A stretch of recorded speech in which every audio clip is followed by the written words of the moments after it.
নমস্কার, Mampi's cooking and ব্লগে আপনাদেরকে অনেক অনেক স্বাগত। এখানে আমি নিয়েছি আদা আর রসুন, সামান্য একটু নুন দিয়ে থেতো করে নিচ্ছি। রসুন একটা নিয়েছি আর আদা 1 ইঞ্চ নিয়েছি। সামান্য একটু লেবু রস দিয়ে দিলাম, দইটা ঢেলে দিচ্ছি। স্বাদ মতো নুন দিয়ে দিলাম, 1 চা চামচ নুন দিয়েছি। কাশ্মীরি রেড চিলি পাউডার দিয়েছি 1 চা চামচ, ধনে গুঁড়ো দিয়েছি 1 চামচ, আর হাফ চামচ দিয়েছি আমি জিরে গুঁড়ো, হলুদ গুঁড়ো হাফ চামচ। তো এখন চিকেনটাকে ভালো করে ম্যারিনেট করে নেব, 10 মিনিট রেখে দেবো ঢাকা দিয়ে। ভালো করে মিক্স করে ঢাকা দিয়ে আমি সাইডে রেখে দিলাম। এখন একটা ফ্রাই প্যানের মধ্যে 1 চা চামচ বাটার দিয়ে দেব।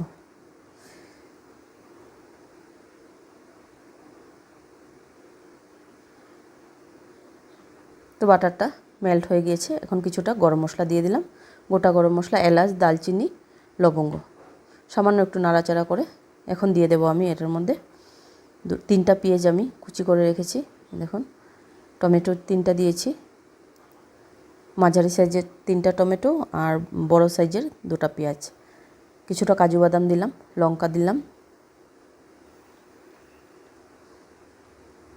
তো 2 মিনিটের মতো এটাকে নাড়াচাড়া করে 1 কাপ জল দিয়ে আমি ঢাকা দিয়ে রাখবো 2 মিনিটের জন্য।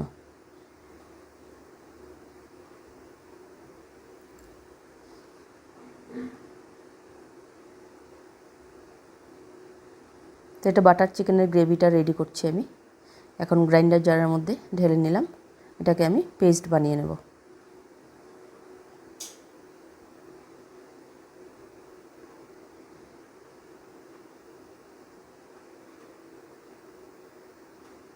এখানে আবারও আমি বাটার দিয়ে দিলাম 1 চামচ।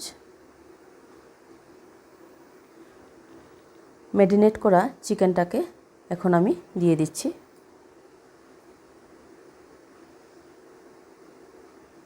দিয়ে চিকেনটা রান্না করে নেব 10 মিনিটের মতো। জল বেরিয়ে আসছে, এই জলটা শুকিয়ে ড্রাই রোস্ট হলে তারপরে নামিয়ে নেব। এখন একদম ড্রাই হয়ে গেছে, একটু জলা জলা ভাব হবে। দেখুন, ড্রাই রোস্ট হয়ে গেছে, পুরো লাল লাল হয়েছে, জলা ভাব এসে গেছে, তার মানে এটা ড্রাই রোস্ট হয়ে গিয়েছে। নামিয়ে নিলাম। এখন যে আমি গ্রেভিটার জন্য মিক্সিং জারে পেঁয়াজ টমেটো দিয়েছিলাম, গ্রাইন্ড করে নিয়েছি, এটাকে আমি একটা ছাঁকনির সাহায্যে ভালো করে ছেঁকে নেব। একটা চামচ দিয়ে ভালো করে, দেখুন গ্রেভিটা অনেকটা থিক হয়েছে, একদম একটা স্মুথ হয়েছে গ্রেভিটা। এখন আমি প্যানের মধ্যে আবারও বাটার দিয়ে দিলাম, দিয়ে এর মধ্যে আমি গ্রেভিটা ঢেলে দেব।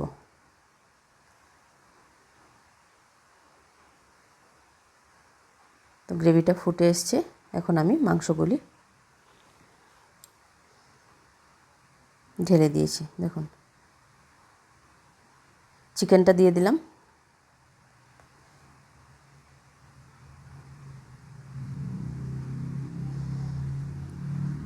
পাঁচ মিনিটের মতো ঢাকা দিয়ে রান্না করে নেব।